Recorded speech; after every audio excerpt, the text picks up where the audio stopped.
Todd, is a shutout in Mike Anderson's first game back a coincidence, or is that just a testament to what he brings to the team? Well, he had a big part in it. Obviously, everything gets slotted back to where it should be. He's a hell of a player. He defends so well, cleans up a lot of mistakes from teammates, and brings a physical edge. So he had a big part of it. But the rest of the group played pretty well defensively as well. Guys in the room felt like a game like that, maybe just with the doctor order to build a little momentum here. What did you see from the group as a whole tonight that led to the result? It was a hard game. You got to give Vancouver credit. They played really hard. Each of these 3 games that we played against them, and I think that type of game is good for us to be playing in right now, rather than just a lackadaisical one. So from the minute the puck dropped to the end, it was competitive. It was hard. It was heavy. I like to see that all our lines were engaged. We really didn't have any tag-alongs, if you will. And I thought when Korpisalo was tested, he was real solid, so that looked real good. A recovery game for him as well. Todd, what was your feeling when your 38 goal scorer drops the midst to fight JT Miller? Well, it's not something it's not something you want to see happen heading into the playoffs, but Adrian's pretty competitive, and that was a competitive moment, competitive situation. He handled himself well against a very rugged player as well, so everybody came out clean and we're fine. Todd, do you think the situation that happened at the end of the last game, maybe Juice felt like guys were trying to take advantage of him? He felt like he needed to do that to send a message that that's not going to happen? I don't know if that was the case or not. You'd have to ask Juice that question. They were, their top scorer, our top scorer, were battling all night. They matched up against each other and they played. And JT Miller's trying to lead his team right now. He feels he wants to drag them into the fight and be competitive. You have to give him credit for that too. And Kempe wants to do that for our team. You often talk about the pride and the quality in the NHL. I mean, was this an example that this wasn't a 4-point game or something, but still very intense and a good tune-up for the playoffs, as you mentioned earlier, right? Very good tune-up. As I mentioned earlier, this was a good game for us to play in.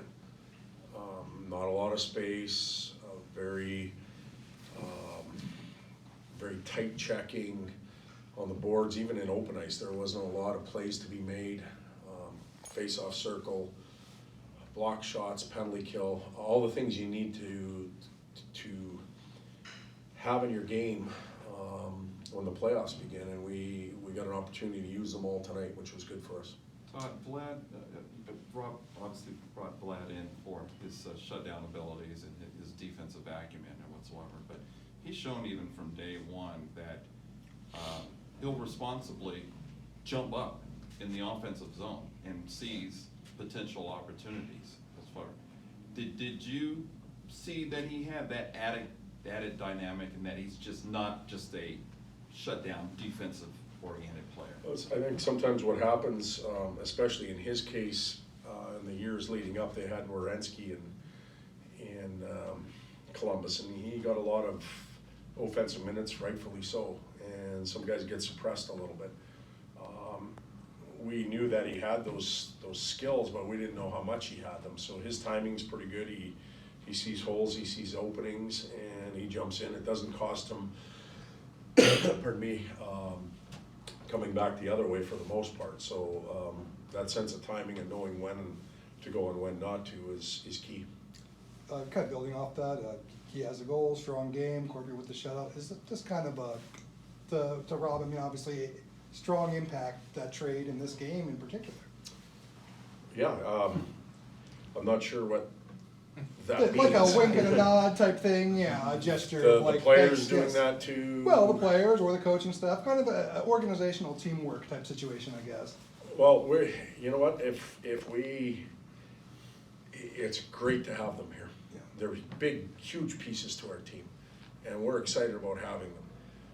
But you don't always get what you want at Christmas. And the toys you have, you gotta still like and play with and be happy. And we were prepared to do that. We got a better Christmas than what could have been. And you have to give management you know, a nod for that or whatever, whatever that is. They did a really good job of identifying what our needs were, and they went out and acquired them. And I think as that was happening, our team got a real big boost. I think some of our players were waiting for that. Blakey and his staff did an outstanding job. And in turn, they put it back on our plate, and ours being the coaching staff, the players, and say, okay, now you got your pieces, let's see you do it, and that's on us now. So I think it's going the way it's supposed to go after the trade deadline. It doesn't always happen that way, but we haven't played the most important hockey yet. You talked about the puck following Arthur Kaliev around. You've mentioned that everybody knows he's got the shot that he's got. Mm-hmm. The goalie scored tonight. Is that an example of how he can be effective in dirty areas without? And not a lot of players stand over that and keep swinging away. He had one the other night, I don't know who we were playing, the rebound goal where he almost batted out of the air. So certain individuals have a knack for that. Others can be looking at an empty net and missing it over and over again, unfortunately. Arthur has that knack of finding a bouncing puck and being able to bat it in, and it's good for him. He's got some confidence. Todd, could your decision on goaltending for the playoffs, could it extend to this weekend when you make up your mind, or do you make up your mind? Yeah, well, I think we play Thursday, so you guys will start asking me Friday and then Saturday, and I won't tell you anything. And we'll play game one whenever that is, and I'm still not gonna tell you, so. There, we got all that out of the way already. Save us all a lot of time. Coming back to Artie's goal, the effort by Lizzo there, he takes punishment behind the net, he finds the puck again, it's just that kind of emblematic of what he brings to you guys is. Yep.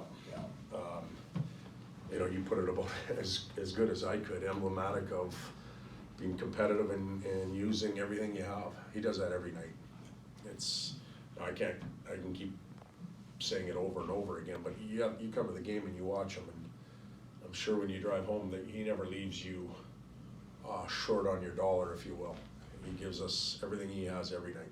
With Iafallo playing with Kaliev and Lazat, is there even an echo of what made those two compatible with Brendan Lemieux last year? Ask me that again. I'm trying to. Lemieux and Kaliev and Lazat were an effective line for you last year. Yep. Now you've got Iafallo playing. Oh, the replacement Yeah. piece and stuff like that. Obviously, Al's a different player than Brendan. Brendan was really good at what he did, and he's a hell of a player. Just a different ingredient there now. But the fact that Lizzo and Arthur have an extended relationship on that line, I think helps. You talked a couple weeks ago about the importance of young players bringing a lot of energy to the lineup right now at this time of the year. Already seemed like he had a little extra step last game, gets a goal tonight. How important is that, a guy like that stepping up right now? Huge. You know, he went through a tough time with his injury, and then he came back, had trouble getting back into the lineup through no fault of his own. The team was playing really well, and probably lost a little confidence there. Lately, he's been getting it back, and he's been doing some good things. So, in my opinion, he's expanded his game a little bit more now than it was when he first came back, and he's effective.